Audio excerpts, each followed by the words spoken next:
Jacopo Silva, presidente dei Giovani Industriali. Ciao Jacopo, grazie per essere venuto qui da noi. Allora, il Consiglio regionale si sta occupando di e-democracy. Siamo qui nello stand all'Expo Scuola e vogliamo anche il tuo parere. E-democracy, democrazia elettronica. Come le nuove tecnologie secondo te possono aiutare alla partecipazione attiva della cittadinanza? Qual è la tua opinione in merito? La mia opinione, più che sul come, il come chiaramente consiste in tantissime opportunità che le nuove tecnologie danno a chi vuole partecipare alla vita di una democrazia, con tutti gli strumenti che ben conosciamo, internet e quant'altro, più sul come ma sul se. È possibile oggi immaginare una democrazia più allargata e più partecipata da parte della gente grazie ai nuovi strumenti elettronici e informatici se non sono disponibili per tutti questi strumenti? Si chiama digital divide, se ne parla spesso. Il nostro paese purtroppo in Europa segna una certa arretratezza, non tutti oggi possono accedere alla banda larga per esempio e non tutti possono accedere a quella grande opportunità per la propria crescita che è la tecnologia.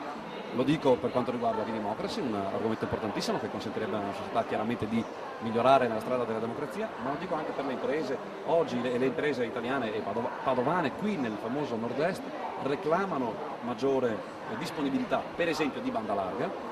Ci sono interi settori della provincia di Padova, così come anche in altre zone del Veneto, dove non è disponibile l'accesso alla tecnologia della sua forma più moderna e questo chiaramente ci rende molto difficile competere nei mercati di tutto il mondo.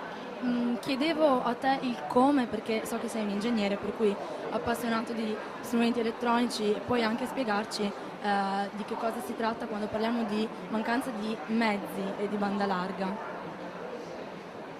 La banda larga è quella connessione che arriva nelle case come un grande tubo. Una volta i tubi portavano tanta acqua e oggi questi tubi portano tante informazioni e le informazioni sono quello che fa crescere la gente, sono cultura, possibilità di accedere a contenuti di ogni genere, internet, ma se non c'è il tubo che ti porta queste cose in casa non si può fare. Questo è l'elemento alla base del digital divide, quando si dice che non tutti possono avere le opportunità. Possiamo metterci un secondo più qua, scusi, che ho paura si sente bene? Sì.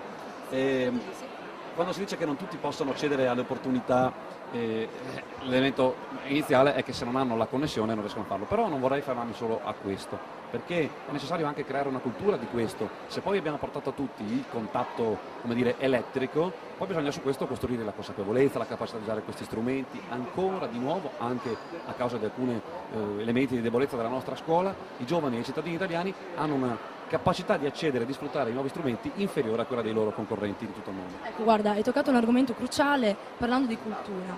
Cultura quindi dell'informazione. Educare e formare i nostri giovani ad utilizzare in modo positivo e in modo consapevole questo strumento potentissimo che è internet. Che cosa auspichi in questo senso? Si possono fare moltissime cose, la scuola sta comunque facendone davvero tante, lo vediamo anche in questa bellissima fiera in questi giorni, ci sono tanti esempi di come la scuola italiana sia sempre in evoluzione, di come sappia adeguarsi ai tempi. Certo è che ancora uno studente italiano è ritenuto, come dire, un meraviglioso miracolo se sa padroneggiare certe cose che in tutto il resto del mondo sono ormai del tutto naturali. E io ritengo che se vogliamo affrontare la sfida per lo sviluppo dobbiamo essere assolutamente in grado di gestirli. Peraltro poi queste cose vanno rese molto concrete, sembra che altrimenti parliamo di chissà cosa. Qui stiamo parlando del fatto che per essere tutti più benestanti, per generare ricchezza, perché il pensionato possa avere la pensione più adeguata, perché possiamo comprare quello che ci serve, perché possiamo stare bene, serve avere connettività e capacità di accedere a internet. Certo, vedo che comunque traspare il tuo spirito imprenditoriale e allora ti faccio una domanda da giovane imprenditore.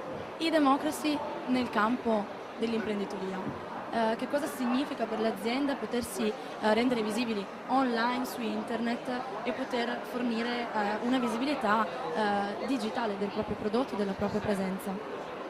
Insomma, questa ormai non è quasi più una novità da scoprire, ma è una certezza da quasi 10 anni. È il settore dell'economia che più è cresciuto e più ha dimostrato una vitalità incredibile. Oggi, soltanto 20 anni fa, la più grande azienda del mondo poteva essere, che ne so, la General Electric, un'azienda molto chiara, molto solida, che possiede fabbriche di cemento e acciaio grandi, toccabili, tangibili, con milioni e milioni di lavoratori in tutto il mondo, e oggi invece la più grande azienda del mondo è forse Google o la Microsoft. Il mondo è quindi molto cambiato, qualcosa che qualche anno fa non immaginavamo neanche potesse esistere. I programmi, i software sono al centro dell'economia e quindi la risposta è naturale. Cosa significa per un'azienda? Non è che significhi, è la sopravvivenza, è necessaria oggi per un'azienda partecipare alla propria competizione anche attraverso lo strumento delle nuove tecnologie. Certo.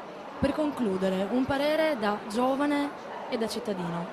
Internet, quindi come democrazia, come mezzo per aumentare la libertà dei cittadini che possono dire la loro, che possono interagire con la pubblica amministrazione, che diventa più trasparente e più comprensibile anche con questo nuovo linguaggio che è propriamente giovanile. Che cosa ne pensi? Pensi che sia corretto questo mio pensiero? Io sono da sempre appassionato alla vita pubblica e ritengo che la partecipazione alla vita di un paese sia un segno importante della salute di una società. E a volte anzi mi preoccupo immaginando e vedendo come sempre di più coi tempi che corrono la gente si allontani dalla vita pubblica e se o 50 o 30 anni fa la passione che animava il dibattito di ogni cittadino era davvero forte e tutti si appassionavano con una certa consapevolezza al destino della politica, oggi questa cosa si stia un po' allontanando e secondo me non è per niente un bene. Quando mi immagino come si possa fare a far ritrovare tra la gente la passione e la sana cultura per il funzionamento della cosa pubblica, passione e cultura che significherebbe anche controllo, coerenza,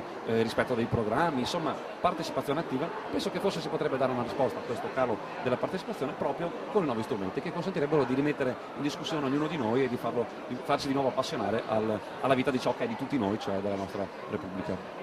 Ringrazio Jacopo Silva e gli auguro buon lavoro.